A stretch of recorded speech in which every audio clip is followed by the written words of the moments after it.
বোমা বিস্ফোরণে নিহত সিয়াম মজুমদার গ্রামের বাড়িতে সম্পন্ন দাফন। দিঘলিয়া প্রতিনিধি মোহাম্মদ মেহেদী হাসান পাঠানো ভিডিও চিত্র। রাজধানীর মগবাজারে বোমা বিস্ফোরণের ঘটনায় নিহত যুবকের পরিচয় নিশ্চিত হওয়া গেছে। নিহতের নাম সিয়াম মজুমদার ১৯। তিনি খুলনা জেলার দিঘলিয়া উপজেলার দেয়ারা কলোনি এলাকার বাসিন্দা। তার পিতার নাম আলী আকবর মজুমদার। গতকাল বুধবার ২৪ ডিসেম্বর সন্ধ্যা আনুমানিক ৭:৩০টার দিকে ঢাকার মগবাজার মোড় এলাকায় এ মর্মান্তিক ঘটনা ঘটে। প্রত্যক্ষদর্শী ও পুলিশ সূত্রে জানা যায়, মগবাজার ফ্লাইওভারের উপর থেকে দুর্বৃত্তরা একটি ক্রুড বোমা বা ককটেল নিচে নিক্ষেপ করে।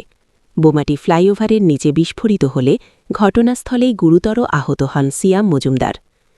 পরে তাকে দ্রুত উদ্ধার করে নিকটবর্তী হাসপাতালে নেওয়া হলে কর্তব্যরত চিকিৎসক তাকে মৃত ঘোষণা করেন। হঠাৎ এ বিস্ফোরণে এলাকায় আতঙ্ক ছড়িয়ে পড়ে এবং কিছু সময়ের জন্য যান চলাচল ব্যাহত হয়। খবর পেয়ে পুলিশ ও আইনশৃঙ্খলা বাহিনীর সদস্যরা ঘটনাস্থলে পৌঁছে আলামত সংগ্রহ করেন। পুলিশ জানায়, বিস্ফোরণের ঘটনায় কারা জড়িত তা শনাক্তে আশপাশের সিসিটিভি ফুটেজ পর্যালোচনা করা হচ্ছে এবং বিষয়টি গুরুত্বের সঙ্গে তদন্ত চলছে। এ ঘটনায় এখন পর্যন্ত কাউকে গ্রেফতার করা হয়নি। নিহত সিয়াম মজুমদারের মরদেহ আইনি প্রক্রিয়া শেষে তার গ্রামের বাড়ি খুলনার দিঘলিয়া উপজেলার দেয়ারা কলোনি এলাকায় নিয়ে যাওয়া হয়। সেখানে বৃহস্পতিবার ২৫ ডিসেম্বর রাত ৯:৪০ জানাজার নামাজ সম্পন্ন শেষে পারিবারিক কবরস্থানে তাকে দাফন করা হয়। এই মর্মান্তিক ঘটনায় এলাকায় শোকের ছায়া নেমে এসেছে। একই সঙ্গে রাজধানীতে ধারাবাহিক বোমা ও ককটেল বিস্ফোরণের ঘটনায় সাধারণ মানুষের মধ্যে উদ্বেগ ও নিরাপত্তাহীনতা বাড়ছে। সিয়ামের বাবার আর কিছু থাকলো না, এই সিয়ামই ছিল শেষ সম্বল। আমরা চাই এলাকার জনগণের মাধ্যমে সিয়াম এবং সিয়ামের বাবার যেন সরকারের তরফ থেকে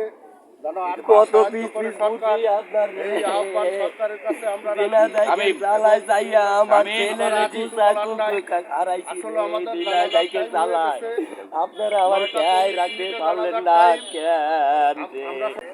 ওই জায়গা যাইয়া ৫ ওয়াক্ত নামাজ পড়ছে, কোরআন শরীফ খতম দেয়ছে, দেন চাকরি করছে, ইমামতিও করছে। সেই জায়গায় ইমামতি করছে। ওই জায়গার ঢাকার মনে লক্ষ লক্ষ মানুষ হয়েছে, লক্ষ লক্ষ মানুষ। তোমার এই সোনার ছেলে এর মতো সোনা হয় না রে। কিন্তু ঘরে ১০টার সময় যায়, বাথরুমে গেলে উজু করে বেড়ায়, নামাজ পড়তে যায়, কোরআন শরীফ ঘরে। এক জায়গায় আমার বাড়ি এলাকায় কাজ করতো, সেই জায়গাতে কোরআন শরীফ কিনেছে। সেই সিয়াম রে তাকে কয়, তোমার ছেলেটা ভালো। আপনার কি মনে হয় যে সিয়াম কি কোনো কারো শত্রুতা যে এমন কিছু হয়েছে? এমন কেউ না, কোনো শত্রু না। ও ভাই কাজ করতো ওই জায়গায়, মুক্তিযুদ্ধের সংসদ ছিল। সংসদ ছিল ওই জায়গায়। ওই মালিকের ৪ বছর মানে ওই প্রাইভেট গাড়ি ডেকোরেশনে ওইগুলো দেখ সাক্ষাৎ করেন। তো মালিকে খুব ভালো জানতো। ওই ৩ তালে কত ওই মালিকে কিছু আনতে দিয়েছে, ৭:৩০টার সময় কিছু ওই চার দোকানে কিছু আনতে দিয়েছে। এখন ওই চার দোকানে দিয়ে ওই ৪ কাপ দিতে গেছে। এখন মগবাজার সামনে এই ফ্লাইওভার আছে, ফ্লাইওভারের থেকে আমি দেখি নাই। আমি এসে লাশও পাই নাই। আমি আর দৌড়াই চলেছে। আমি দৌড়াই চলে আইছে, আমি লাশ পাই। আমার যে ডুসি কান্দতে গেছে, আমার সামনে অজ্ঞান হয়ে পড়ছে। আমি সিয়াম নাই তো না, আমি চলে আইছি দৌড়াইয়া দেখি সিয়াম নাই। সিয়াম রে আর্মিতে পুলিশে ঢাকা মেডিকেল নিয়ে গেছে। যদি মাথা নেবে পায়ে পড়তো তাও বাইছে থাকতো রে। আর দুজন আহত হয়েছে। আমার ছেলেটার মাথায় পড়ছে।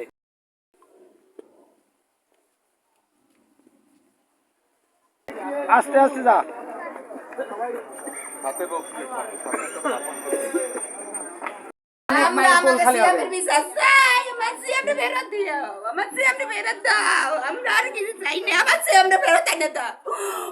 কোনো পাপ করেনি, ও শিশু কোনো পাপ করেনি। আমার সিয়ামরা ফেরত এনে দিতে কবে, আমার সিয়ামরা ফেরত এনে দিতে কবে। ও কোনো শত্রু ছিল না, ও কোনো কিছু নিষ্পাপ। ও কোনো নিষ্পাপ, ও কোনো কিছু আপনি না। কি হন স্যার? আমার আমরা নেতা, আমার আমরা ফেরত এনে দিতে কও, আর কিছু চাই না আমরা। আমার আমরা এনে দিতে কও, আমার আমরা এনে দিতে কও, আমার আমরা এনে দিতে কও। আমার নিষ্পাপ, কোনো শত্রু না। তুমি একটা কথা বলতে পারবেন? আমার আসলে কি এই সিয়ামের এই খবরটা আপনারা কিভাবে জানতে পারলেন? আচ্ছা, কয়টার দিকে?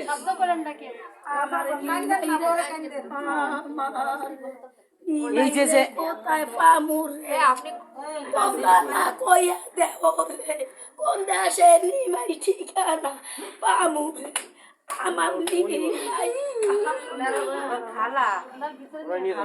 আপনাদের কি মনে হয় যে এই যে এমন কি কোন শত্রুতার জেরে এমন কিছু হয়েছে? সর্বশেষ আপনারা কি চাচ্ছেন? আমার কাছে আমরা চাই, আমরা চাই না। আমার আমরা ফেরত দাও। কেন আমার নিপাস ছেলের খুন হইল কেন হইল